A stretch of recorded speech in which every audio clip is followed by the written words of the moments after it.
భోగాపురం విమానాశ్రయంలో సేవలు ప్రారంభం. హైదరాబాద్కు వెళ్ళిన తొలి విమానం. సో దీనికి సంబంధించి భోగాపురం ఎయిర్పోర్ట్ స్టార్ట్ అవడం వల్ల ఉత్తరాంధ్ర అభివృద్ధి అనే దానికి ఇది ఒక తొలి మెట్టు అనుకోవచ్చా? 100% ఇంటర్నేషనల్ ఎయిర్పోర్ట్ ఉన్నప్పుడు డెఫినెట్ గా ఏ కంపెనీ అయినా అక్కడ తమ పెద్ద పెద్ద సంస్థలు పెట్టుకోవాలనుకున్నప్పుడు చూసేది roads and infrastructure and logistics. అక్కడికి మేము విదేశాల నుంచి కానీ వివిధ పట్టణాల నుంచి ఎంత ఈజీగా రాగలము.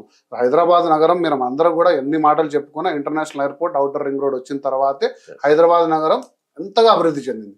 ఇది ఏ ప్రభుత్వం అని నేను చెప్పలేను, కానీ అన్ని ప్రభుత్వాలు దీనికి అభివృద్ధికి కారణం. కాకపోతే ఇంటర్నేషనల్ ఎయిర్పోర్ట్ ఓఆర్ఆర్. సో ఎలాగూ మనకు వైజాగ్కి రోడ్ ఇన్ఫ్రాస్ట్రక్చర్ ఆల్రెడీ డెవలప్డ్గా ఉంది, వెల్ ప్లాన్డ్గా ఉంది. కాబట్టి ఇంటర్నేషనల్ ఎయిర్పోర్ట్ వైజాగ్ సిటీకి డెఫినెట్గా ఒక అడిషన్. ఈ తర్వాత రాబో సంవత్సరాల్లో డెఫినెట్గా పెద్ద ఇన్ఫ్రాస్ట్రక్చర్ ఆల్రెడీ గూగుల్ వాళ్ళు అండ్ ఎయిర్టెల్ కలిపి ఏఐ పెట్టబోతున్నారు, మన అదాని సంస్థతో కలిసి డేటా సెంటర్. అలాంటి పెద్ద పెద్ద అవకాశాలు వచ్చే అవకాశం మనకు ఉంది.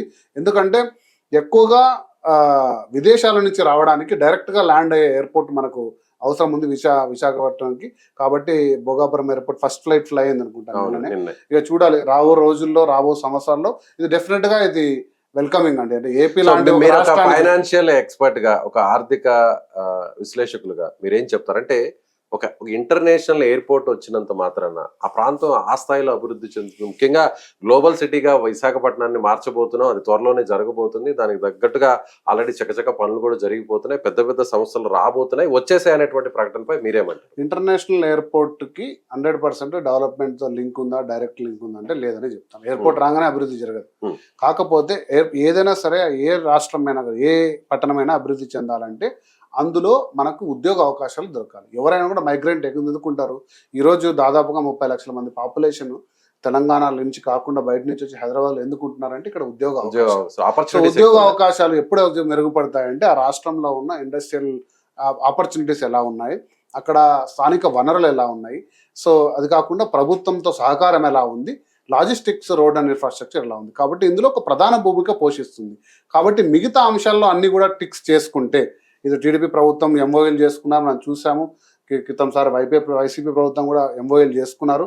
కాకపోతే ఎన్ని దీంట్లో రియలైజ్ అయ్యి కంపెనీలుగా మారి అందులో ఆపర్చునిటీస్ వచ్చి ప్రజలందరూ కూడా అక్కడ మైగ్రేట్ అయ్యి, అంటే వైజాగ్ ఉండే ఇంకొక డిసడ్వాంటేజ్ ఏంటంటే అక్కడ ఉండే ఎన్విరాన్మెంట్ హైదరాబాద్ నగరంతో పోలిస్తే, బట్ అదే డిసడ్వాంటేజ్ చెన్నైకి కూడా ఉంది, కోల్కతాకు కూడా ఉంది, కానీ వాటిని అధిగమించి డెవలప్ అయ్యాయి. కాబట్టి మనం చూడాలి, ఇప్పుడు వైజాగ్ అనేది ఇది ఒక గొప్ప ఆపర్చునిటీ, దాంట్లో ఇది ఒక స్టెప్పింగ్ స్టోన్, స్టార్టింగ్ స్టోన్ అండి ఎయిర్పోర్ట్. ఎస్, ఇక జార్ఖండ్ లో సిజిఎల్ పరీక్ష రద్దు.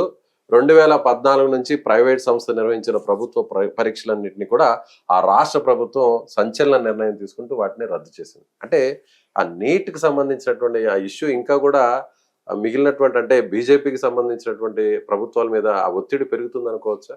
డెఫినెట్గా. అంటే నీట్ తర్వాత దేశంలో అతిపెద్ద ఉద్యమం మళ్ళీ జంజీ చేసిన ఉద్యమం జార్ఖండ్లో.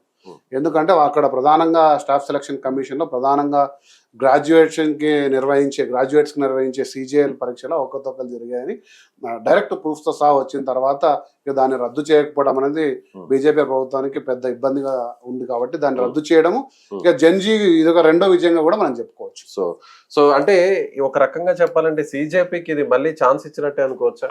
డెఫినెట్ గా. అంటే జంతర్ మంతర్ మరో సెకండ్ పార్ట్ రెడీ ఉంది అనేటువంటి అనౌన్స్మెంట్ ఇచ్చింది కదా. అలా కాకుండా ఎక్కడెక్కడైతే ఉద్యమాలు జరుగుతున్నాయో అవకతవకలు ఉంటే దాన్ని స్వచ్ఛందంగా రద్దు చేసేసి మళ్ళీ అవకాశం ఇవ్వడం వల్ల ఉద్యమాన్ని ఇంకా కొంచెం బలపరచకుండా, లేకపోతే ఇంకా పెద్దది కాకుండా అయితే నిరోధించే అవకాశాలు ఇప్పుడు బీజేపీ చాలా ఫోకస్డ్గా వర్క్ చేస్తుంది.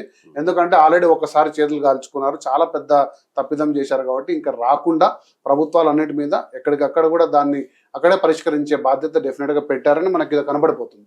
అంటే ఒక రకంగా చెప్పాలంటే రాజకీయ పార్టీల కంటే కూడా ఈ యువతలో వస్తున్నటువంటి అవేర్నెస్ కావచ్చు, ఈ ఉద్యమం వైపు నడవడం కావచ్చు, సో ఢిల్లీలో జరిగినటువంటి ఆ జంతర్ మంతర్ ఇన్సిడెంట్ కావచ్చు, ఇవన్నీ కూడా ఒక రకంగా సిజేపీ లాంటి కొత్తగా వచ్చేటువంటి రాజకీయ పార్టీకి ఇంకా రూపాంతరం చెందలేదు, కానీ తీసుకునేటువంటి నిర్ణయాలన్నీ కూడా కేంద్రం మీద ఒత్తిడి తీసుకొచ్చేటువంటి ప్రయత్నాలు జరుగుతున్నాయి. అంటే ఇప్పుడు సిజేపీ అని కాదండి, ఎవరైనా సరే రాజకీయాలు లేకుండా ఉద్యమాలు చేస్తే డెఫినెట్ గా సక్సెస్ అవుతాయని ఇది ఒక ప్రూఫ్.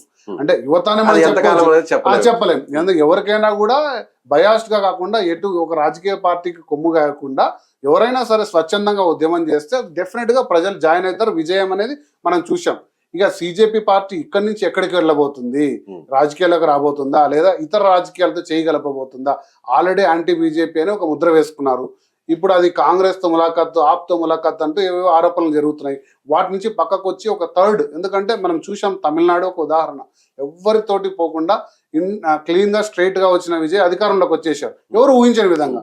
అలాగే సిజేపీకి రేపు అవకాశం రావచ్చు, అంటే స్ట్రైట్ గా రాజకీయం చేస్తే చూడాలి. అంటే ఇవన్నీ కూడా డెఫినెట్ గా సిజేపీకి ఒక పెద్ద విజయాలు. ఇక్కడ నుంచి ఎలా ట్రాన్స్ఫార్మ్ అవుతుంది అనేది మనం చూడాలి.